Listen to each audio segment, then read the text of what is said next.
Bienvenue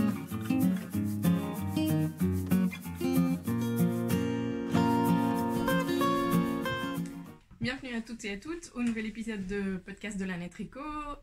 Comme je dis toujours, Lana, c'est la boutique, c'est ma boutique de laine, ici à Grenoble et en ligne. Et moi c'est Anna. Je regarde l'heure, ouais c'est bon. On n'est pas dans le calendrier habituel comme d'habitude depuis maintenant la rentrée. Donc je vais arrêter de dire que le podcast se fait tous les 15 jours parce que en fait je suis en train de le faire toutes les 3 semaines. Donc j'aimerais que ce soit autrement, mais je vais pas m'en excuser parce que je fais ce que je peux et avec le temps que j'ai et les énergies que j'ai. J'avais dit que je le ferais le lundi, mais bon, lundi après j'ai tout le temps des trucs à faire. Oh, bref. En plus là il y a Noël qui approche, je suis en train de faire des cadeaux de Noël et tout, donc c'est pas toujours facile de trouver du temps pour tout. Donc voilà, l'épisode viendra quand il viendra, j'espère vraiment pas, enfin de toute façon j'aime pas dépasser le mois parce que j'ai quand même envie de le faire, c'est pas une question de ça. Bref, je rentre dans des conversations avec moi toute seule qui n'ont aucun sens, donc bienvenue aux nouveaux, bienvenue aux personnes qui suivent le podcast depuis longtemps. Pour les nouvelles personnes, ceci est un épisode de podcast. Un podcast, c'est pas un tuto, c'est vraiment un espace où nous, créateurs ou personnes lambda, présentent ses tricots, ses créations, et en parle un tout petit peu et vous les présente, etc. Donc voilà, nous sommes fin novembre. Et voilà, donc il reste à peine un mois pour les fêtes de Noël. C'est la grosse période à tous les niveaux, hein. Pour la vente de laine c'est la grosse période parce qu'on va vers l'hiver. Et voilà, j'ai pas mal de travail et voilà, et ça me rend heureuse, donc c'est très bien, mais très fatiguée aussi. Bon, ça c'est le principe du travail. Voilà, donc je vous avoir plein de petites choses, des choses que j'ai finies, des nouveautés de la boutique à la toute fin, et aussi à la toute fin je vous parlerai un tout petit peu du festival de Barcelone, et je dis un tout petit peu parce que j'ai pas non plus 30 000 choses à dire, hein. Voilà, c'était très cool, et du coup je vous aurai rencontré un tout petit peu plus à la fin de l'épisode. Donc je porte, avant que j'oublie les bonnes habitudes, je porte, qu'on voit rien avec mes cheveux, mon pull F quelque chose qui est imprononçable parce que c'est un nom islandais d'un volcan je crois, ou d'une montagne islandaise. C'est un pull de Helen Magnusson que j'avais tricoté à la même période, à cette période là l'année dernière. Il est fait en lopi, en lait de lopi, donc dans 3 coloris. C'était un pull que j'avais tricoté pendant les périodes de Noël. Alors il est assez fité, pas trop long non plus. Je regarde parce qu'à chaque fois que je vois quelqu'un passer, je pense que c'est quelqu'un qui va taper dans le truc et du coup ça me perturbe, désolée. Donc c'est un pull très simple à faire. C'était un bottom-up, donc il se commence du bas vers le haut. Il a des pinces ou des diminutions princesse, je crois que ça s'appelle. Donc au niveau de la poitrine, au niveau des côtés, au niveau du dos, donc c'est ça qui fait qu'il est vraiment fité et moulant. Ça va, j'ai un peu d'aisance quand même, mais bon, il s'adapte bien au corps.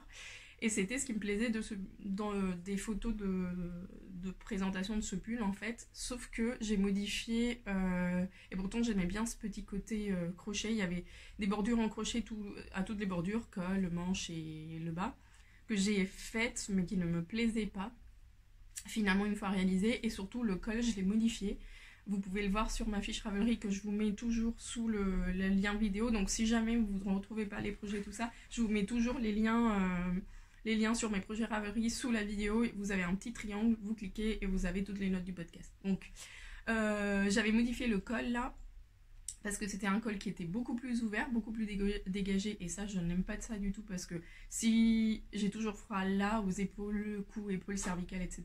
Donc je peux pas avoir le cou dégagé, c'est pas possible. Et en plus la bordure au crochet tirait vers l'extérieur, donc ça ouvrait vraiment, ça faisait voilà, c'était dégagé et ça ouvrait le pull, et du coup c'était très froid pour un pull qui était en lopi. Donc avoir un pull en lopi qui est super chaud avec ça qui tient froid, bon je voyais pas trop la logique. Donc du coup j'ai décidé de faire des rangs de diminution, fermer un tout petit peu le col et faire un acorn. Et voilà. Et du coup, il est parfait parce il m'étrangle pas dans le sens où il va pas venir me coller ici. Mais il est refermé. Et du coup, c'est un pull en loopy qui a le but de tenir chaud à tous les niveaux.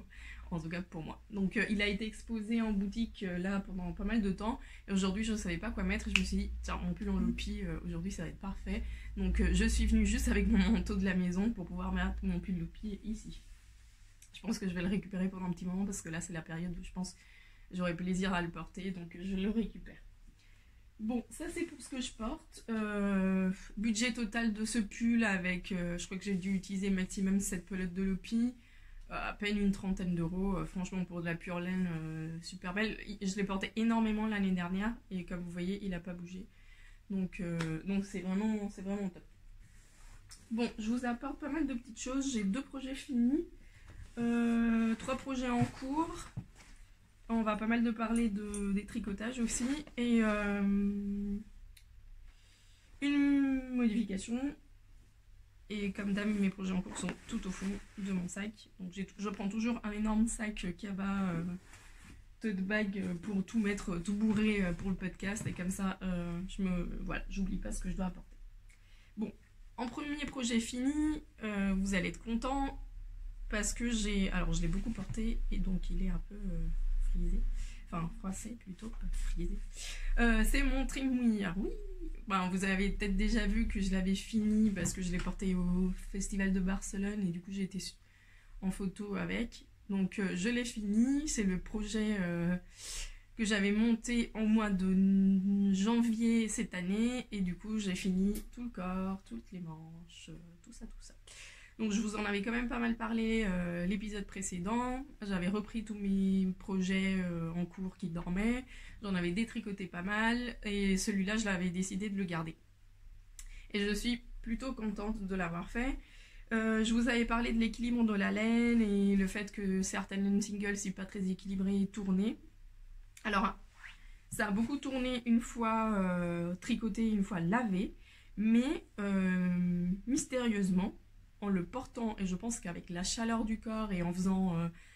bon, les laines rustiques, il faut toujours les faire vivre, hein. C'est pas comme du merino superwash qui a déjà vécu par des traitements... il a tellement été poussé par des traitements chimiques que finalement la laine a fini par s'assouplir, par s'adoucir, par se ramollir. Là, ce n'est pas le cas. En plus, le merino, c'est une fibre courte, donc elle est déjà prête à être douce et un peu molle. Enfin, molle. Pas vraiment, mais plus élastique. Ce n'est pas le cas de toutes les races de moutons. Et du coup, ici, ce mouton Jacob, il était très très rêche. Et c'est en le portant, en le chauffant, en le faisant, en le faisant vivre, que la laine se dévoile dans ses vraies caractéristiques, j'ai l'impression. Enfin, ou le tissu qu'on fait avec, plutôt. Et du coup, si pour l'encolure, elle continue à être un peu vrillée, le corps, pas du tout. Alors vous allez peut-être pas le voir, mais en fait les mailles du corps, elles sont restées après blocage et en le portant, elles se sont remises droites. Donc en fait j'ai un pull qui n'est pas du tout... Et ça s'est fait en le portant en fait. Il s'est remis à sa place. Donc c'est plutôt positif parce que du coup j'avais peur qu'il vrille tellement que le pull fasse ça en fait et que ce soit pas confortable à porter et que je passe toute ma journée à essayer de pousser le pull dans le sens inverse. Et ce n'est pas du tout le cas, il est super confortable. C'est un pull très léger mais extrêmement chaud, à tel point que le samedi quand je suis rentrée dans le festival, dans la salle dans le salon, enfin dans le marketplace, là où il y avait les stands de laine et tout ça, j'ai eu tellement chaud que j'ai dû l'enlever alors que c'est un pull en light fingering qui pèse à peine... j'ai même pas utilisé 3 échevaux. J'ai pas entamé le troisième écheveau de la couleur principale, donc il doit peser 230 grammes, un truc comme ça. Donc voilà, je suis vraiment très contente. Donc merci maman. Et voilà, et j'aime beaucoup les couleurs et tout. Et voilà, maintenant je l'adore et je regrette de pas l'avoir fini avant. Mais bon, maintenant, il est fini, donc c'est très bien. La seule modification que j'avais faite, c'est que dans ce genre de laine, j'aime pas trop le résultat qu'on obtient avec les côtes. Je trouve que les côtes sont rigides Et je savais que ce pull, comme il monte un peu haut, un peu comme celui-là, si je faisais des côtes, en fait, elles allaient déborder sur mon cou, donc comme si j'allais avoir les côtes ici. Et que ça allait m'embêter, que ça allait pas être très agréable et tout. Donc j'ai décidé de le laisser accru, c'est-à-dire juste avec le rang de montage en jersey. Ça roulotte, bon là vous voyez le jacquard derrière, mais quand c'est porté, ça se voit comme ça. Ça roulotte un tout petit peu, ce qui fait un sort d'effet acorn. Et j'avais déjà fait ça pour le gilet Steam Valley que j'ai fait de Alonga Vecana. Et cet effet-là était prévu dans le patron par Anna. Et du coup, j'ai refait cette idée. Finalement, je me rends compte que c'est vraiment ce type d'encolure pour les pulls de ce type que j'aime. Pas tellement les côtes, parce que ça remonte, ça vient sur mon cou et c'est moins agréable à porter. Donc voilà, on va reparler d'encolure de ce type dans un moment, ne vous inquiétez pas, c'est pas fini. Donc voilà, le trémouillère de Isolda, je l'ai pas dit. Dans la laine c'est la laine recommandée par le patron et c'était un cadeau que m'avait fait ma mère il y a 2 Noëls.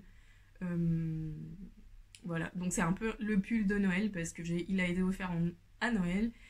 Je l'ai commencé après les fêtes de Noël l'année dernière et là je vais avoir un pull de Noël pendant Noël parce que c'est un peu des couleurs de Noël et que mes parents sont là et bon, voilà. Voilà, donc très gros coup de cœur pour finalement ce pull trémouillère de Isolda. Les coloris, je sais plus les noms, mais vous pouvez aller voir sur Ravelry si jamais ça vous intéresse. Mais si vous voulez une opinion un peu plus poussée sur la laine, vous pouvez aller voir mon épisode précédent où j'en parle vraiment plus en détail. Donc le deuxième projet fini, c'est un projet que j'avais annoncé que j'allais faire en cadeau pour mon père, pareil sur l'épisode précédent. Et du coup, très peu après en avoir parlé sur l'épisode de podcast, je l'ai monté. J'ai du coup fait le tour de cou The Snuggle is Real un Québécois, Max the Knitter, je pense qu'il s'appelle. Pareil, je vous mets le lien.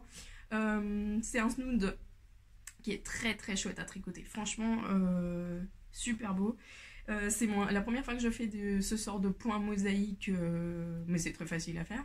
Donc vous commencez par les côtes avec un montage provisoire, vous faites X centimètres de côtes, vous faites toute la partie mosaïque et après vous refaites des côtes. Et à ces côtes-là, vous allez attacher une doublure ici.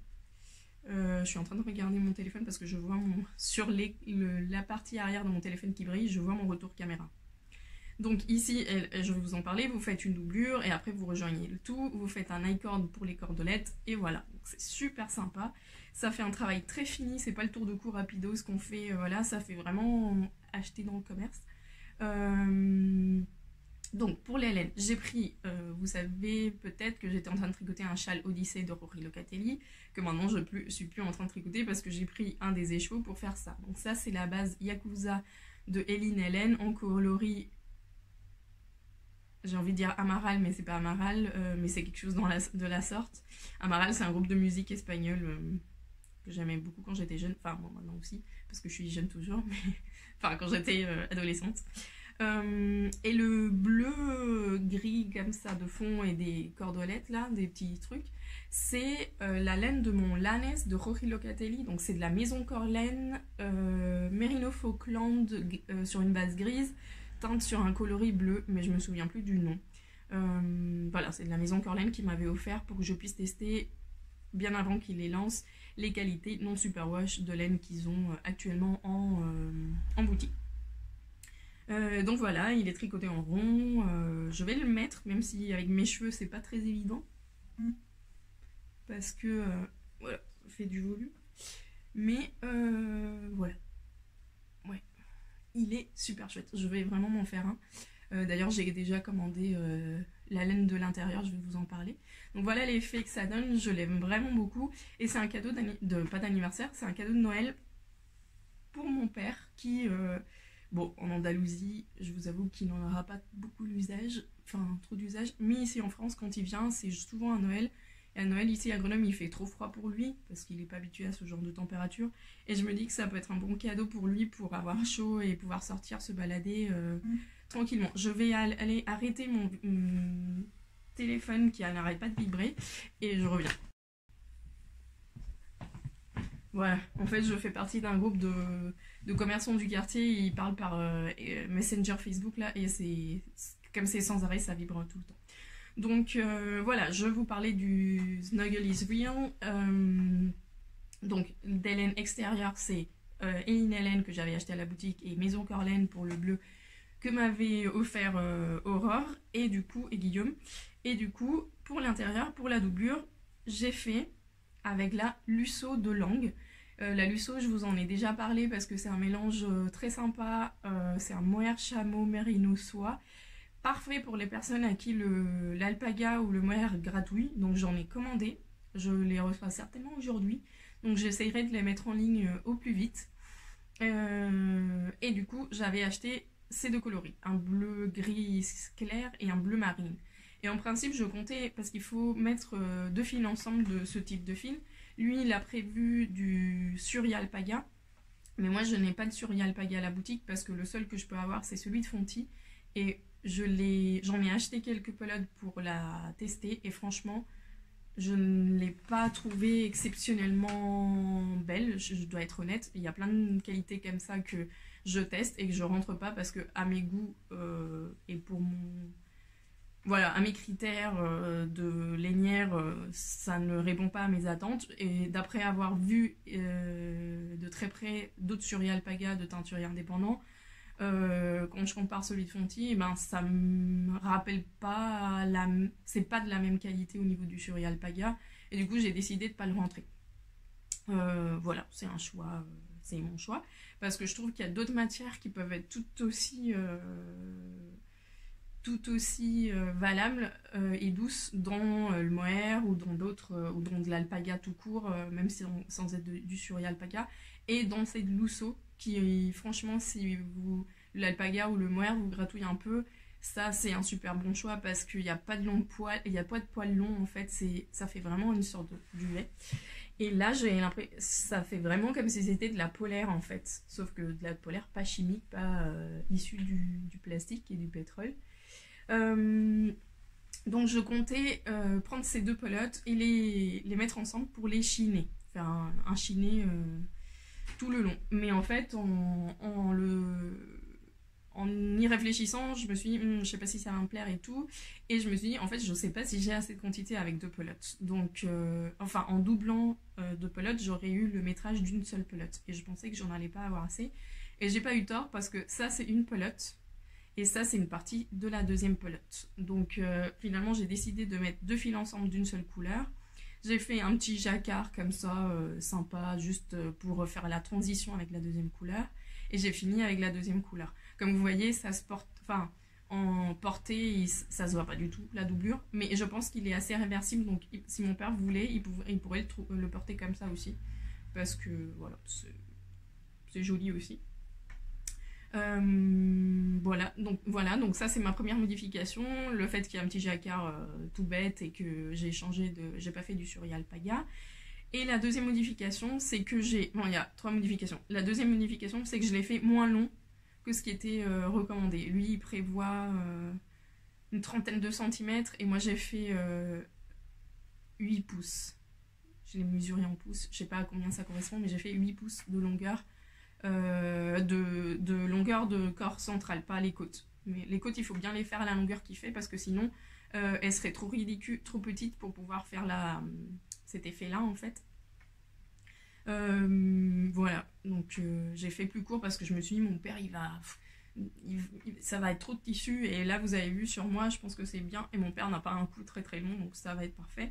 Et j'ai aussi ça. Les petits cordons, il est prévu en suri-alpaga et je pensais que mon père ça allait pas trop lui plaire que je fasse ça en poilu. D'ailleurs que j'avais pas assez de reste pour le faire, donc je l'ai fait dans une des laines contrastantes avec lequel j'avais suffisamment de reste de ça. Donc je l'ai doublé, c'est de la DK, je l'ai pas dit mais c'est de l'épaisseur DK. Et je l'ai fait plus court aussi que prévu parce que je me suis dit, avec un manteau qui ferme haut, si on a un cordon qui descend trop bas, ça peut gêner, etc. Donc je l'ai mis plus court, mais bon, il pourra quand même le serrer s'il le souhaite, voilà. S'il souhaite le resserrer au niveau du cou, il a quand même de la place et elle reste assez longue sans être trop longue. Voilà. Donc ça, c'est un peu les modifications que j'ai faites. Patron apte pour débutants, oui. sauf pour la dernière partie où il vous demande de faire un grafting tout le long. J'ai essayé de faire un rabattage à 3 aiguilles, mais c'était plus pénible que de faire le grafting, donc j'ai fini par faire le grafting. Et voilà, donc si vous êtes débutant, le grafting, entraînez-vous un tout petit peu avant. Mais bon, c'est une technique assez facile, enfin, une fois que vous avez compris comment ça marche, c'est facile à réaliser. Donc voilà le Snuggle is Real pour mon père. Cadeau de Noël, je lui ai tricoté plusieurs choses et à chaque fois c'était des gros fails. Et là, j'espère qu'au moins celui-là va lui plaire. Quoique à Barcelone, il m'a demandé un pull hareng avec des torsades de partout. Ça m'a fait un peu peur, mais bon, je pense que je finirai par lui tricoter. Si à Noël, il continue à être dans l'idée. Parce que bon, si c'est juste une idée passagère comme ça, bon, c'est pas grave, je le mettrai moi. Mais voilà, donc ça, c'est le cadeau pour mon père pour Noël. Des couleurs assez neutres dans sa garde-robe, hein, parce que c'est un monsieur qui porte du noir, du bleu marine, du marron, du beige, et c'est tout. Voilà, donc ça c'est pour les projets finis. On passe sur les projets en cours. Assez rapidement, tous les autres projets que j'avais montés, je les ai soit détricotés, soit je les ai refilés à des simples kniteuses. Donc le bonnet buisson, c'est Chloé qui l'a fini pour moi. Le lapin Odile, je l'ai détricoté parce que là, vraiment le résultat avec la laine que j'avais choisie ne me plaisait pas. Donc je le tricoterai ultérieurement quand je trouverai une laine qui me conviendra. Qu'est-ce que j'aurais monté d'autre? Le handi qui était un gros gilet manteau, je vais le détricoter parce que en fait j'ai pas envie de me casser la tête à devoir modifier le patron et il me faut un plaid de canapé qui pèse pas 6 kg comme ceux qu'on a actuellement à la maison et qui sont beaucoup trop grands. Donc je vais me faire une petite couverture, un petit plaid en fait pour les genoux avec de la la fausse Lopi qui est la laine que j'étais en train d'utiliser pour le handi. Donc bref, j'ai revu mes projets et du coup j'en ai que 2 en cours. Waouh. Oui, j'en ai que 2 en cours, plus 2 tests du club découverte dont je vous parlerai un tout petit peu plus tard. Est-ce que j'ai le temps? Oui. Bon, il faut pas que je me... Bon, ça c'est autre chose. Ok. Donc, premier projet en cours. Je l'ai pas beaucoup touché, mais parce que c'est un projet que je sais pas pourquoi, j'arrive pas enfin bref, je sais pas, mais voilà. C'est mon Brainweaving du Laine Magazine numéro 5. Je vous rappelle que c'est un grand gilet avec un panneau de dentelle sur le dos en worsted. Je le tricote en gilliatte dans un des nouveaux coloris, le coloris Merlot. Vous l'avez déjà vu passer. Donc je voulais juste vous montrer que j'ai fait les poches, ça je vous avais montré. J'ai fini les 2 manches. Les manches qui se cousent, hein. C'est un tricot qui se fait pour une grande partie à plat. Donc ça, les 2 manches, elles sont finies. Et j'ai commencé le corps. Donc le corps, il se fait d'une seule pièce. Les devants et le dos s'assemblent sur la même pièce. Donc là, il y aura tout. Et voilà. Donc là, je suis aux côtes qui sont assez... Je crois qu'il y a une bonne dizaine de centimètres de côtes. Donc c'est ça aussi qui me fait... pas trop tricoter dessus actuellement, mais bon, je m'y mets et c'est un projet que j'aime vraiment et j'aime vraiment tricoter cette laine, mais bon, il y a d'autres trucs qui sont passés à côté. C'est vrai qu'il n'est pas très transportable, non, enfin là maintenant oui, mais les manches n'étaient pas très transportables, voilà. En fait, il faudrait que parce que là, c'est un sac qu'on m'avait offert pendant la retraite tricot à une des Espagnoles et j'ai tout mis dedans, mais c'est vrai que quand je le vois comme ça, je le vois pas très transportable, mais je suis bête, je devrais juste prendre la pelote et les aiguilles et... Bon, c'est pas comme si je devais vraiment transporter mes tricots, sachant qu'au boulot, je ne tricote pas et que les soirées tricot où je peux tricoter sont pas rares aussi, donc voilà. Voilà, donc ça c'est le Brainweaving rapidement, donc c'est pareil, je vous le mets en bas et sinon il était apparu dans le Laine Magazine numéro 5, mais maintenant je pense, mais je suis pas sûre à 100% qu'il est dispo individuellement, mais je suis pas sûre. Un nouveau projet que je vous avais pas montré, parce que je l'ai monté pour le festival de Barcelone, c'est le pull Azor de Orlan de Tête Bêche. C'est un pull que j'ai vu qui est sorti récemment et il m'avait vraiment plu. Et à tel point que j'avais très envie de le tricoter, je me suis dit tiens, moi qui avais eu horreur de tricoter le trait mouilleur parce que c'est long, le jersey en rond et tout ça, pour des moments de sociabilité comme je vais avoir à Barcelone, c'est parfait. Donc je me suis mise comme objectif de finir le yoke, de commencer le yoke et de finir le yoke avant le festival de Barcelone pour pouvoir tricoter le corps en rond pendant le festival. Je vais enlever mes protecteurs d'aiguille pour que ça fasse pas de bruit et pour pouvoir mieux vous montrer. Donc voilà, j'ai tricoté le corps. Depuis, j'ai très peu tricoté dessus. Donc j'ai dû faire un peu moins de ça à Barcelone, mais à peu près ça. Et j'avais fait tout ça pendant la semaine. J'ai commencé le lundi et j'ai fini on est parti le vendredi, donc le jeudi soir j'avais fini mon yoke. Donc c'est un pull qui se fait en fingering. Elle l'avait fait dans la Mondim teinte par la bien-aimée. Et moi je l'ai fait avec du stash, des laines que j'avais dans mon stash. Donc je l'avais fait dans le coloris clair. J'ai un bruit. Non. C'est les voisins. Le coloris clair, c'est de la Mondim teinte par la bien-aimée. C'est le coloris Pink Graphite ou Granite peut-être. J'en sais rien. Je suis pas anglaise ou anglophone. Donc Pink Granite. En français, c'est plus. Et c'est un mauve gris avec des nuances de gris que m'avaient offert Mélissa et Laura pendant le Knit It, parce qu'il y avait la bien-aimée au Knit It et du coup elle m'avait offert cet écheveau. Voilà, donc il est super beau. Et la laine principale, c'est de la laine que ma mère m'avait achetée à Barcelone l'année dernière.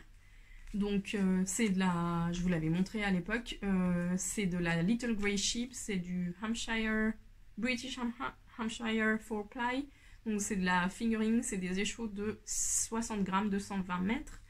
J'en avais 5. Donc là je suis à mon 1, 2, 3. Je suis à mon deuxième. Il me reste ça de mon deuxième. Donc je pense que je vais en avoir assez. Ah, truc qui sépare. Donc voilà. Donc très très agréable à tricoter. Patron très facile à suivre. Le yoke se fait très facilement en un rien. Il y a quelques endroits il faut croiser les fils parce qu'il y a beaucoup de mailles et ça c'est pas quelque chose que j'aime énormément. Normalement je le fais pas mais je l'ai fait quand même et ça se voit très bien. Bon là il est tout comme ça parce que c'est du jacquard, mais voilà, j'adore les petits cœurs là. Les petits cœurs, enfin c'est un yoke très très sympa. Et alors ce projet il est très spécial parce que cadeau et cadeau, donc les deux laines c'est des cadeaux. Un cadeau d'amis avec lesquels j'étais à Barcelone, donc Mélissa et Laura sont venues à Barcelone, on était un groupe d'amis d'ici de Grenoble, donc elles en faisaient partie. Donc pendant que j'étais avec elles, je tricotais de la laine qu'elles m'avaient offerte. De la laine que j'avais achetée, enfin que j'avais choisie à Barcelone l'année dernière et que je tricotais pendant le festival de Barcelone, et il y avait ma mère aussi et c'est ma mère qui me l'avait offerte, donc ça. Et le pull Azor parce que en fait je le savais pas quand je l'ai monté, mais quand je le tricotais et tout ça, pendant la semaine avant le Barcelone Knits, j'ai appris que Orlan allait au festival et j'ai rencontré Orlan et je lui ai montré mon pull et elle portait son pull, donc c'était tout était je sais pas, tout était bien calé de façon à ce que le projet est très spécial et que voilà. Et en fait c'était quelque chose que je n'avais pas du tout prévu. Les laines je les avais pas du tout prévues pour ça. Enfin l'écheveau de Mondim, elle me l'avait offert mais j'avais un projet mais bon j'avais pas comme ça. Et cette laine là je voulais certes me faire un pull mais je savais pas lequel. Et en fait quand j'ai essayé de faire maintenant l'avantage d'avoir un grand stash, c'est que maintenant je peux faire les courses dans mon propre stash. C'est ma mère parce que ma mère aussi elle a beaucoup de laine et elle me dit c'est tellement agréable de vouloir faire un projet que tu as vu sur Ravelry, aller dans ton stash et trouver ce qu'il te faut et pas devoir voilà, tu fais des courses dans ton stash. Et j'avais trouvé cette idée hyper marrante et c'est ce qui m'est arrivé en fait. J'ai fait des courses dans mon stash, j'ai sorti des choses qui pourraient aller pour ce pull et en fait quand je les ai mis à côté c'était une évidence, il fallait qu'ils aillent ensemble. Et voilà, donc le pull Azor. Alors ça va faire des taches on les voit peut-être pas très bien, mais ça va faire des taches comme ça. J'ai décidé que je les acceptais. Voilà, je vais pas alterner les écheveaux, ça va faire des petites taches comme ça de teinture, mais voilà. Je pense que comme le yoke de toute façon il n'est pas uni parce que l'écheveau de Mondim est aussi très nuancé, ça rentre bien dans l'esprit du pull et voilà. Sinon parfois en alternant les écheveaux, je trouve que ça fait des rayures et je sais pas si je préfère les rayures aux taches, donc voilà. Voilà, et tout ça dans un sac à projet hyper spécial qui a été fait par Mélissa. Mélissa, c'est Mélissa de Petite Moutaine. Je vais vous en parler aussi. Parce que je vais parler un peu de filage. Et bon, là j'ai mis tous mes petits badges chez des cadeaux d'amis. Il y a le petit pins que m'avait offert Anna. Il y a, ça c'est quoi? Le Knit. Ça c'est Hélène qui me l'avait offert, je crois que ça vient de la bien-aimée. Ça c'est Cindy, mon chip shop. Ça c'est une podcasteuse espagnole qui me l'avait donné. Et ça c'est moi qui me l'avais acheté, voilà. Donc ce sac, c'est un sac de Mélissa qu'elle ne met pas en vente, au moins pour le moment, parce que c'est du tissé main. C'est elle qui a tissé le tissu. Et dans ce tissu, il y a beaucoup de filets main également. Donc c'est un sac qu'elle m'avait offert pour mon anniversaire. Et c'est un sac très spécial. Et voilà, du coup, c'est un super projet que j'adore. Dans mon dernier projet en cours, je vais vous présenter quelque chose que vous connaissez déjà, parce que j'ai fait une modification. Vous savez, je suis en train de retravailler ma garde-robe en récupérant et réutilisant des choses que j'ai déjà. Je vous en ai parlé avec la récupération de mes jeans troués et tout ça. D'ailleurs, j'ai pas fini, j'ai pas du tout repris mon jean, donc le trou il est toujours là. Mais j'ai décidé que je le portais pas jusqu'à ce qu'il soit fini, donc il risque d'être puni pendant un petit moment encore. Dans ma pile de vêtements à repriser, retravailler et tout ça.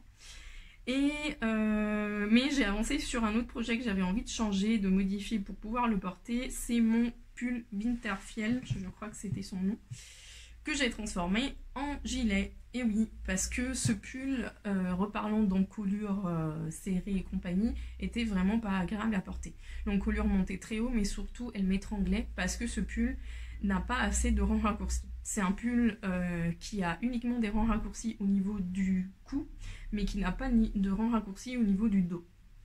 Quand on travaille un yoke comme celui-ci ou comme celui-ci, je vais vous le montrer comme si c'était un pull, comme celui-ci, l'idéal c'est qu'il y ait des rangs raccourcis, l'idéal pour qu'il soit confortable, c'est qu'il y ait des rangs raccourcis ici, donc avant le yoke ou après le yoke selon dans quel sens on tricote, mais ici, après le jacquard en tout cas, et sur le dos, enfin sur les cervicales, sur le cou, la partie du cou, de façon à ce que ici il tienne à sa place et derrière il remonte un peu pour le pull soit confortable. Celui-ci n'était pas prévu comme ça, j'ai regretté en le tricotant, j'avais hésité, je me suis dit oh je vais pas être plus intelligente que la créatrice, je vais faire ce qu'elle dit. Mais en fait j'ai regretté parce que il était vraiment pas agréable. En fait le pull ici à ce niveau là il remontait, parce que forcément le pull ne se posait pas sur mon corps pas comme il fallait, mais de façon agréable. Donc ça faisait une sorte de bosse ici, et du coup ici ça venait tirer vers l'arrière, parce que forcément le dos voulait de la place, et du coup ça me tirait comme ça. Et ça me faisait une bosse ici et le col ici. Donc je pouvais presque pas bouger, enfin c'était pas très confortable. Et cette année j'ai vu que j'allais tout le temps dans mes pulls fingering, j'allais tout le temps vers d'autres pulls, mais pas sur celui-là. Je me suis dit c'est bien dommage parce que c'est un pull que j'aime vraiment, mais juste parce qu'il n'est pas confortable, je le mets pas. Pourtant je me suis beaucoup efforcée à le porter l'année dernière, mais bon, sans succès. Je me suis dit peut-être en bougeant le pull va un peu céder, enfin voilà, mais en fait non. Donc j'ai décidé, si vous vous souvenez, je l'avais fait avec mon amie Laura, mais elle lui va bien. Mais moi, bon, j'avais modifié aussi l'encolure, etc. Donc ça n'a peut-être pas aidé. Mais bon, en tout cas, le problème ne vient pas de moi, le problème vient des rangs raccourcis. Et du coup, j'ai décidé de l'ouvrir en deux et de le transformer en cardigan. Et je suis très contente. Par contre, ne faites pas ça sans la supervision d'un adulte. Parce que, bon, si bien pour la partie jersey, c'était très simple. J'ai localisé la moitié du pull. Enfin, j'ai situé la moitié du pull. J'ai sécurisé à la machine et j'ai coupé. Pour le devant, si je mettais un fil pour localiser, enfin pour repérer la maille centrale, en fait, comme il y a des augmentations dans ce sens, la maille centrale, elle fait comme ça.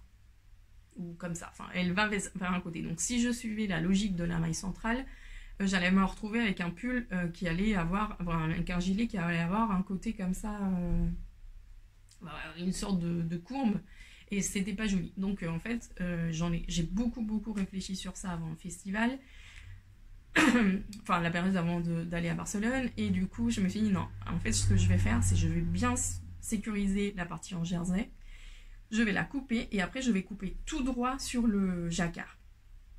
comme c'est de la Shetland, c'est de la laine qui est très très qui s'accroche vraiment entre elles et qui est faite pour ça, enfin conçue pour le ferraille, pour le jacquard et tout ça. Donc quand j'ai coupé sans sécuriser, sans rien, ça n'a pas bougé. Et tout de suite, je suis allée sur ma machine à coudre et j'ai sécurisé. Donc j'ai sécurisé après avoir coupé. Ne faites pas ça si c'est de la laine superwash. Parce que ça, vous allez vous retrouver avec une catastrophe totale. D'ailleurs, moi, c'était en train de virer à la catastrophe, mais comme je suis têtue comme une bourrique, j'ai réussi à prendre ça tranquillement, à prendre mon temps, à sécuriser une deuxième fois la machine, voilà. Donc là, vous pouvez le voir, la presque catastrophe, c'est que j'avais pas sécurisé assez loin. Enfin, j'avais fait une première sécurisation vraiment tout au bord, mais c'était vraiment en train de partir. Et du coup, j'ai fait, là on le voit mieux, j'ai fait, ça c'était la première, et du coup là c'est la deuxième. Voilà. Et ça, c'est une deuxième sécurisation que j'ai fait avec une maille arrière tout le long du jacquard pour que ça se sécurise. Enfin, pour que ça se tienne mieux. Pour que ça tienne mieux, surtout ici. Parce qu'on voyait un peu des écarts sur les mailles. Et du coup, ça m'a permis de rapprocher. Donc, comme vous le voyez, j'ai fait des bandes de boutonnage assez larges. J'ai oublié les boutons, je voulais vous les montrer parce que c'est des boutons que j'ai achetés à Barcelone. Mais bon, c'est pas grave, je vous les montrerai quand j'aurai mis les boutons. Donc là, les bandes de boutonnage. Donc ici, comme le jersey était propre et tout, je l'ai juste rabattu, enfin cousu au pull, au tissu. Et ici, comme c'est tout moche, machin, je vais mettre un petit ruban. Parce que c'est la partie, si je le porte, quand je vais le porter, ça risque de s'ouvrir et, voilà, et de se voir. Donc c'est sur cette partie uniquement que je vais mettre un ruban. Et ici, j'ai juste cousu et voilà, vous voyez, ça tient bien, je l'ai cousu vers le tissu et du coup ça c'est nickel, c'est parfait. Donc maintenant il me reste à laver, je vais profiter pour le laver parce que je ne l'ai pas du tout lavé depuis que je l'ai bloqué la première fois. Comme vous le savez, moi je ne lave pas mes pulls souvent, je les lave une fois par an, sauf si ça se tache, mais j'ai pas une odeur corporelle très forte et la laine, si on les aère bien, ça respire et ça transpire et voilà, on n'en a pas besoin. Donc voilà mon jacquard à l'intérieur. Et voilà, je suis très très contente. Mais je vous le montrerai vraiment fini à 100%. Même peut-être porter la prochaine fois sur le prochain épisode. Donc ça c'est ça. Donc voilà tout. Alors voilà, je l'ai apporté. Ça c'est le ruban que j'avais mis sur mon rosa. Et du coup je vais le mettre aussi. J'en ai assez pour les deux panneaux. Du coup je vais le mettre aussi sur celui-ci. Parce que c'est le seul que j'ai qui va bien. Et en projet aussi en cours, je vais vous montrer un projet filage que j'ai presque fini. J'ai envie de vous montrer un peu mes avancées en filage. C'est le ruban que j'avais acheté à Les Chevaux Solidaires, à la Lanchette. C'était du baby alpaga et de la soie, dans des couleurs vertes, claires, bleues, comme ça, très très sympa. Donc je l'ai divisé en 3 et je l'ai filé en 3 bobines. Donc ça c'est les bobines. Et maintenant je vais mettre les 3 fils ensemble pour faire j'espère un fil sport Deka. Voilà. Donc j'ai fait mes singles. Voilà. Et après je vais les mettre les 3 ensemble. Pour là c'est bon, quand on file les singles, il faut les laisser au moins 24 heures pour qu'ils se reposent entre guillemets. Parce que quand on vient de les filer, ils sont retordus, on vient de mettre le retord dedans. Donc là, ils se sont assez reposés pour que je puisse les filer, les mettre les 3 ensemble. Et je vous montrerai les chevaux. Je pense que je vais faire ça ce week-end. Et je vous montrerai les chevaux finis. Sur le prochain podcast. Donc c'était ça, la lanouchette. Voilà. Et je mets ça dans mon sac à projet de petite moutaine de Mélissa, qui est un sac à projet pour le filage. Je l'ai choisi dans cette couleur parce que mon sac je transporte pas, sauf pour le podcast, mon sac avec mes projets de filage. Et du coup, le blanc, ça me gênait pas parce qu'il allait pas se salir. Et du coup, j'avais adoré ce dessin de Once Upon a Yarn qu'elle avait fait. Elle a fait un update hier, donc il lui en reste peut-être. Allez voir un petit coup, allez jeter un petit coup d'œil sur le compte de Mélissa, petite moutaine, si jamais ça vous tente. C'est des super sacs à projet. Qu'est-ce que je fais? Il me reste un quart d'heure. Je vais rapidement vous présenter Barcelone. Et quand je dis rapidement, c'est en 2 minutes. On est allé à plusieurs avec pas mal d'amis de Grenoble pour le festival. C'était top. Enfin voilà, on a vraiment passé un bon moment. Mais moi j'étais un peu éparpillée entre mes amis, mes parents qui étaient venus aussi, bon ma mère pour le festival et mon père pour me voir et tout ça, et le travail. Parce que cette année au festival j'ai plus travaillé que... Enfin au niveau du festival en soi, j'ai plus travaillé que... je suis plus allée en tant que professionnelle qu'en tant que tricoteuse lambda. Pour différentes raisons, des raisons que je peux pas encore annoncer, et plein d'autres. Et voilà, donc je suis plus allée dans un esprit pro. Et du coup, j'ai été un peu éparpillée. En plus, en 2 jours, c'est passé hyper rapidement. J'ai passé de super bons moments avec plein de personnes. Et du coup, j'étais un peu de partout. Donc, ça m'a moins permis de Enfin, j'ai pas profité du festival comme si c'était un festival... voilà, où j'ai préparé le voyage avec mes amis et qu'on faisait que ça pendant le week-end. Donc, c'est vrai que c'était chouette. Parce que à aucun moment, je me suis ennuyée et j'étais pas bien. Mais bon, c'était pas le relax total. En tout cas pour moi. Mais c'était des chouettes moments, j'ai passé de bons moments avec mes parents aussi. J'ai un cousin du côté français qui habite maintenant à Barcelone et ça faisait des années qu'on s'était pas vus, donc on s'est vus aussi, c'était chouette. Bref, plein de choses. Et en plus pour moi le festival de Barcelone c'est un festival spécial parce que je retrouve en même temps la communauté francophone parce qu'il y a pas mal de Français qui y vont, ou françaises. Et en même temps, la communauté espagnole que je côtoie tous les jours sur Instagram, les podcasts et tout ça, mais que j'ai jamais l'opportunité de voir parce que forcément j'habite en France. Donc pour moi, c'est vraiment chouette parce que les gens qui regardent le podcast et en français et en espagnol sont là. Et du coup, c'est super agréable parce que vous êtes nombreux à venir me voir, à me dire que ça vous plaît, qu'il faut que je continue comme ça, qu'ils adorent mon dynamisme, que ceci, que cela. Donc c'est hyper agréable parce qu'on repart de là avec... boosté d'énergie en fait parce que les gens enfin au moins les gens qui viennent nous dire que ça leur plaît donc voilà c'est plutôt positif, enfin c'est très positif et du coup ça voilà ça remonte un peu le moral et l'énergie et tout ça et c'est vrai que il y a beaucoup de personnes qui sont venues me voir puis après par hasard de la vie il y a eu plein de moments où j'ai rencontré des tricoteuses françaises donc j'ai rencontré Orlan. Tout d'un coup je m'assois parce que cette année le festival était très bien organisé, ils ont vraiment écouté les demandes des gens l'année précédente. Je vous rappelle que c'est la 2e édition du festival et il y avait une très grande salle pour pouvoir s'asseoir et tricoter, c'était super parce que c'est vraiment ce qui m'avait manqué l'année dernière parce que moi j'y vais pour la laine certes mais j'y vais beaucoup aussi pour rencontrer les personnes, les tricoteuses. Et du coup cet espace là a vraiment permis de faire des rencontres et tout d'un coup je m'assois avec mon père pour prendre un thé, on était un peu fatigués puis à côté ça parlait français donc on a commencé à parler français.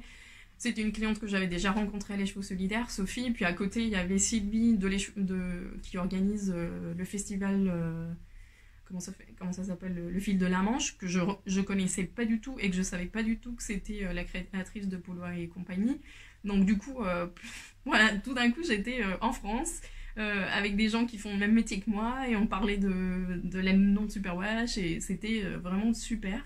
J'ai rencontré Marianne aussi qui en pleine effervescence de festival parce qu'on est allé, moi je voulais pas aller le samedi matin parce que vous savez qu'à chaque fois je vous dis le samedi matin il faut jamais y aller, c'est blindé, on peut rien voir, etc.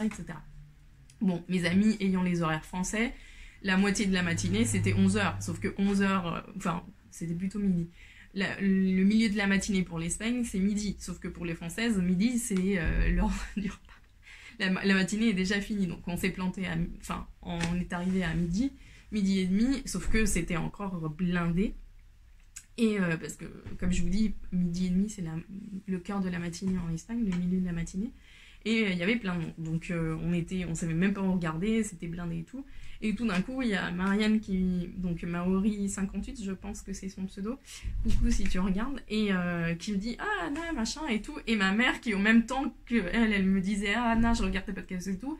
Ma mère lui disait ah mais je te suis depuis des années sur ton blog, etc. Donc ça faisait un peu le triangle Donc c'était très sympa, puis on a beaucoup discuté, puis après elle était là aussi avec Sylvie et Sophie, enfin bref, ça je cite que des noms qui me viennent comme ça à l'esprit dans les françaises, mais il y en a d'autres que j'ai rencontrées. J'ai rencontré des tricoteuses de Belgique, de Luxembourg, enfin vraiment, c'était top. Et puis bien sûr, toutes les autres espagnoles qui me suivent aussi sur le podcast et tout, c'était très très top. Au niveau des rencontres, c'est toujours ce que je préfère sur les festivals, c'est vraiment de pouvoir, comment ils disent en espagnol, dévirtualiser en fait, rendre réel la personne qu'on suit, avec laquelle on partage et tout ça. Pour moi, c'est vraiment le côté le plus agréable et ce que je préfère dans les festivals. Donc je vais vous présenter des petites laines. Alors j'avais pas d'idée précise sur des achats. Je savais qu'il allait y avoir beaucoup de laine superwash teinte à la main. Et si vous me connaissez déjà, vous savez que c'est ce que je tricote le moins. Donc, j'avais pas vraiment d'idée précise. Quand je suis arrivée le samedi, il y avait tellement de monde que j'ai rien vu en laine, mais vraiment rien. Et puis après, le dimanche, il restait pas grand chose non plus. Mais c'est pas ça qui m'a pas fait acheter de la laine, c'était surtout aussi que j'avais pas de budget parce qu'il y a bientôt Noël, qui a eu anniversaire de ma soeur, 25 ans, anniversaire de mon père, 60 ans, anniversaire de mon compagnon, 30 ans.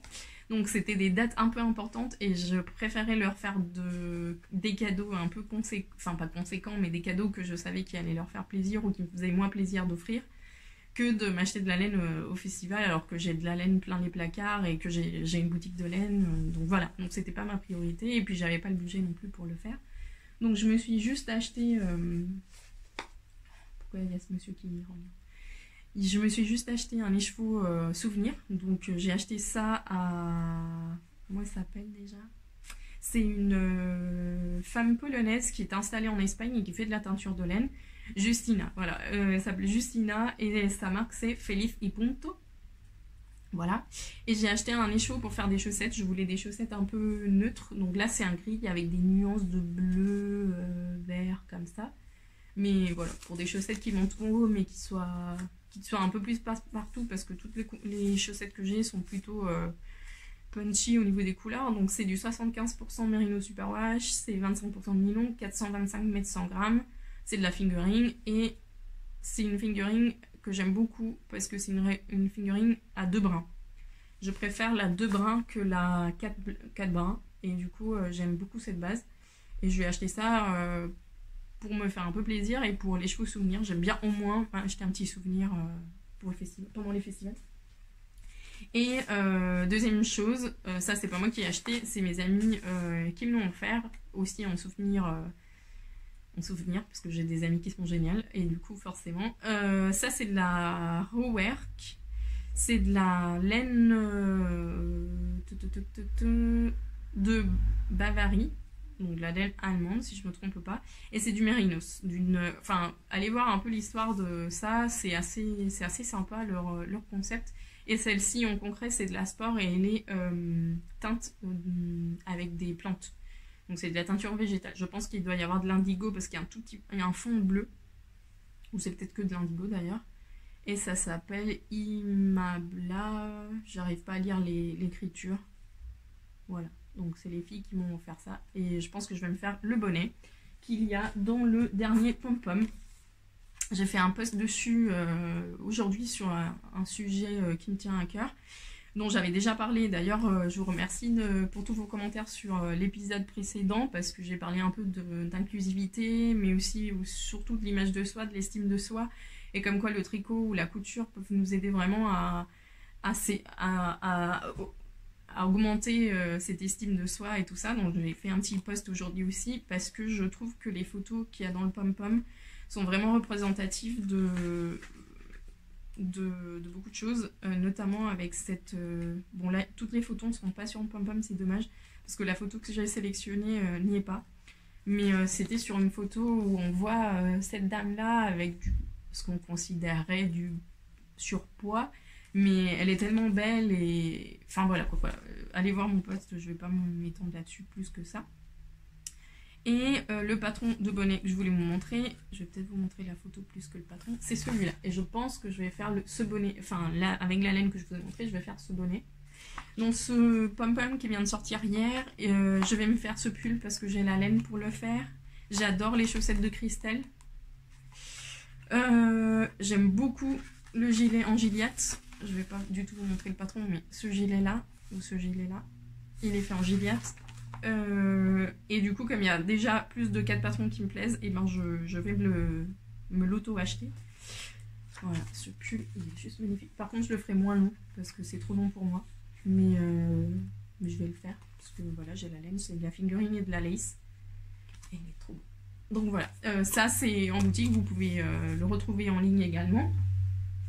Et il y avait, il me reste 5 minutes, je vais vous parler un peu du club découverte. J'étais en train de vous dire que quand je vous ai présenté les projets en cours, que j'ai aussi 2 tests en cours pour le club découverte. Le club découverte sort, enfin les inscriptions du club découverte sortent le mardi 3 décembre à 11 h. À 11 h du matin, dans la matinée, donc à 11 h, vous aurez les inscriptions en ligne pour vous inscrire. Cette année, j'ouvre à 50 places parce que je vais envoyer, pareil, c'est le même principe, ça part sur 3 mois, enfin, sur 3, ouais, enfin, sur 3 box, entre guillemets, même si cette année, ce ne sera pas des boîtes. Mais ça part sur 3 séances, 3 sessions, 3, voilà. Sauf que ce ne sera pas janvier, février, mars, ce sera janvier, mars, mai. Ce qui me permettra d'ouvrir à plus de personnes parce que ça me donnera plus de temps pour préparer les box. Et aussi parce qu'on va travailler sur la thématique des saisons. On va aussi travailler sur d'autres matières que le mouton, que la laine de mouton, mais il n'y aura pas de matière végétale, ça reste sur de l'animal. Mais on va explorer un peu d'autres choses. Mais uniquement sur une des box. Les autres, c'est de la... que je dis pas de bêtises. Ouais, c'est de la laine. Donc on va explorer un tout petit peu d'autres chemins. C'est toujours le concept d'un kit laine pour faire des accessoires. C'est des accessoires qui seront différents à ceux de l'année dernière. Et ceux qui peuvent être sous le même, disons, concept sont complètement différents. Donc aucun des patrons ressemble au patron de l'année dernière. Enfin, ouais, c'est pas du tout les mêmes créatrices, voilà, donc c'est différent. Et voilà, il sort vous avez toutes les informations sur le site si vous voulez lire un peu les prix, comment ça marche cette année et tout ça. Et donc voilà, je voulais juste vous dire, c'est le mardi 3 décembre à 11 h pour le lancement de la box. J'espère que voilà, cette année ça va vous plaire aussi. J'y travaille depuis le mois de juin. Je suis en train de finir les tests pour les 2 premières qui sont assez chouettes et enfin la 3e aussi d'ailleurs et voilà, donc je suis hyper enfin ça fait des mois que j'y travaille et des mois que je connais les patrons, enfin que j'ai vu les patrons et j'ai trop envie de les partager avec vous. C'est toujours la partie la plus difficile et ça fait des mois en fait que je tricote sur certains des patrons et là je suis en train de les finir et ne pas pouvoir vous les montrer et c'est bon, voilà, mais c'est comme ça. Donc ce sera en janvier, mars et mai pour cette année et voilà, j'espère que vous serez nombreux à nous rejoindre dans cette aventure. Pareil, on est toutes des créatrices, donc ça reste dans le monde, dans une atmosphère assez féminine ou du féminin, c'est important pour moi. Et voilà, donc rien d'autre à vous dire. J'espère qu'on va se voir bientôt. Oui, avant les fêtes, je ferai au moins un épisode. Et je vous parlerai de petites choses qui sont arrivées, mais là j'ai plus le temps. Il faut que j'ouvre la boutique, il est 10 h. Donc je vous souhaite une excellente fin de semaine et je vous dis à bientôt. Salut!